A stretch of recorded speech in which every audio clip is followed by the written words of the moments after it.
मैं एडवोकेट पूजा भदौतिया फिर से एक नई रूलिंग के साथ आपके सामने पेश हुई हूँ। यह रूलिंग है धारा 498 ऑफ आईपीसी से रिलेटेड, जो कि क्रूरता की धारा भी मानी जाती है कि पति और ससुरालजनों द्वारा पत्नी के साथ हुई क्रूरता, और जो कि बहुत ही गंभीर धारा है और इसमें जमानत भी होना बहुत मुश्किल हो जाता है, जिसमें ज़्यादातर पत्नी यानी कि लड़की की ही सुनवाई होती है। उसी के बयानों तक से, केवल बयानों से ही जेल का रास्ता पति को और ससुरालजनों को देखना पड़ सकता है। इसमें सुप्रीम कोर्ट ने एक बहुत ही नया मोड़ दिया है। सुनना आप पूरी स्टोरी क्या थी उसको, आपको उससे बहुत राहत मिलेगी सुनकर कि सुप्रीम कोर्ट अब जो आजकल जो लड़कियों द्वारा अपने पति और ससुरालजनों पर जो गलत आरोप लगाए जा रहे हैं और 498 में उनके खिलाफ केस दाखिल किया जा रहा है, केस दायर किया जा रहा है, वो सुप्रीम कोर्ट को समझ आने लगे हैं। सुप्रीम कोर्ट ने दहेज के लिए बहू के साथ क्रूरता करने के 24 साल पुराने केस में ट्रायल कोर्ट और हाई कोर्ट द्वारा दोषी करार दी गई सास को बरी कर दिया है। मैटर क्या था और कैसे बरी किया, ये जानते हैं। इस दौरान सुप्रीम कोर्ट ने कहा कि ससुराल वालों द्वारा बहू को दहेज के लिए प्रताड़ित की बातें हवा से भी तेज उड़ती हैं। जस्टिस अरविंद कुमार और जस्टिस NV अंजारिया की बेंच ने उत्तराखंड हाईकोर्ट के उस फैसले के खिलाफ शुक्रवार को एक याचिका पर यह फैसला सुनाया जिसमें महिला की दोष सिद्धि और 3 साल की सज़ा बरकरार रखी गई थी, हाई कोर्ट के द्वारा और ट्रायल कोर्ट के द्वारा। आरोपी सास को आईपीसी धारा 498 के तहत इस आधार पर दोषी ठहराया गया था कि उसकी मृत बहू ने अपने मायके वालों को दहेज उत्पीड़न होने की बातें बताई थीं। आईपीसी की धारा 498A विवाहित महिला के प्रति उसके पति या उसके ससुरालजनों द्वारा की गई क्रूरता के अपराध से संबंधित होती है। सुप्रीम कोर्ट ने पड़ोसी की गवाही को माना था अहम इस मैटर में। सुप्रीम कोर्ट ने हालांकि इस बात पर भी गौर किया कि केस में गवाह के तौर पर पेश हुई आरोपी महिला की पड़ोसी ने दावा किया कि बहू से कभी दहेज की मांग की ही नहीं गई थी। बेंच ने कहा, सास के साक्ष्य को निचली अदालत और हाई कोर्ट द्वारा इस आधार पर खारिज कर दिया गया था कि वह दहेज की मांग के संबंध में कोई तथ्य पेश नहीं कर पाए थे, क्योंकि यह 4 दीवारी के भीतर होता है। यह मानना था ट्रायल कोर्ट और हाई कोर्ट का कि यह क्रूरता 4 दीवारी के भीतर की जाती है बहू के साथ में, जो एक गलत निष्कर्ष है, विशेष रूप से एक ऐसे मामलों में जब सास ससुर द्वारा दहेज के लिए बहू को परेशान किए जाने की बातें हवा से भी तेज़ फैलती हैं। ये भी फैक्ट है।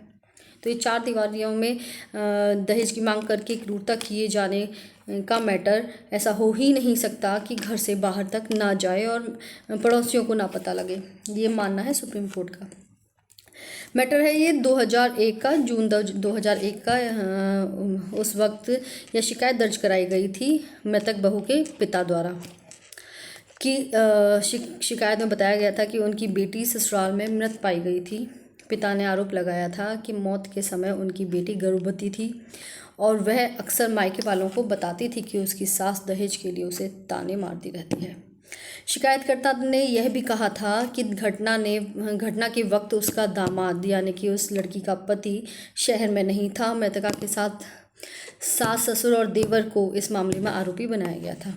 हालांकि निचली अदालत ने ससुर और देवर को बरी कर दिया था, लेकिन यह माना कि सास के उत्पीड़न के कारण बहू ने जान दे दी थी।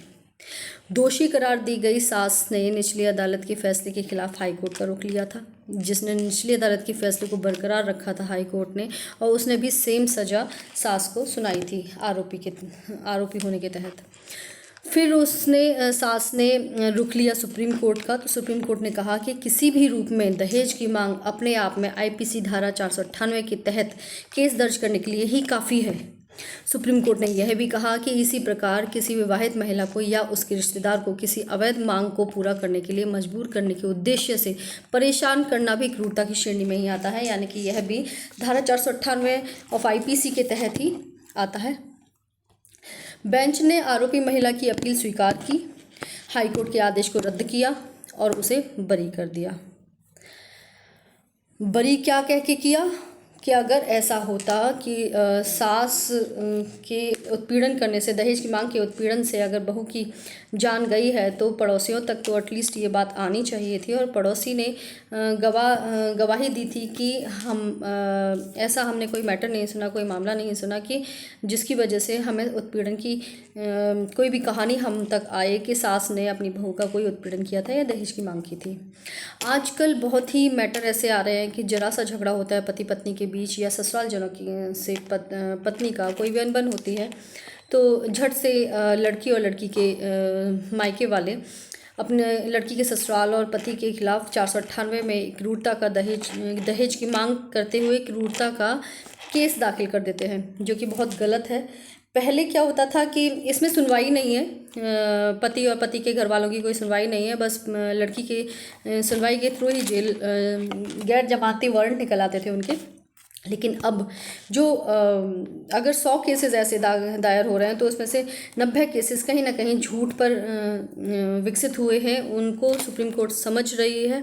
और जो 498 एक धारा की जो परिभाषा थी उसको इंटरप्रेट करते हुए, यानी कि उसको बदलते हुए, आज के माहौल को देखते हुए सुप्रीम कोर्ट ने यह प्रावधान अपनाना भी शुरू किया है कि सिर्फ शिकायत करने पर यह नहीं माना जाएगा कि पति और पति के घर वाले दोषी हैं, उनको लड़की को सिद्ध भी करना पड़ेगा कि उसके साथ उत्पीड़न हुआ है दहेज की मांग को करते हुए। ये मेरे हिसाब से बहुत अच्छा निर्णय है, जो आगे समाज में एक जो कुरीति बढ़ती जा रही है कि जरा सी अनबन पर वो दहेज का एक एक्ट लगा देते हैं अपने पति पर और ससुराल जनों पर, उस पर एक रोक और एक लगाम लगेगी। आपको ये मैटर कैसा लगा, ये डिसीज़न कैसा लगा सुप्रीम कोर्ट का, इसका कमेंट बॉक्स में ज़रूर बताएं। मेरी वीडियो को लाइक करें और आपको लगता है आपके नोन में, रिलेटिव्स में इस वीडियो की किसी को नॉलेज की बहुत ज़रूरत है तो उसके साथ ज़रूर शेयर करें ताकि उनकी कहीं ना कहीं हेल्प हो सके। मेरे चैनल को सब्सक्राइब करें ताकि मैं प्रोत्साहित हो सकूं आपके लिए ऐसी जानकारी भरी जो कहीं ना कहीं जीवन में आपके या आपके रिलेटिव के या नोन के किसी के भी समाज में काम आ सके, आपके व्यक्तिगत और सामाजिक तौर पर, तो ऐसी वीडियोज़ मैं बना सकूँ। धन्यवाद।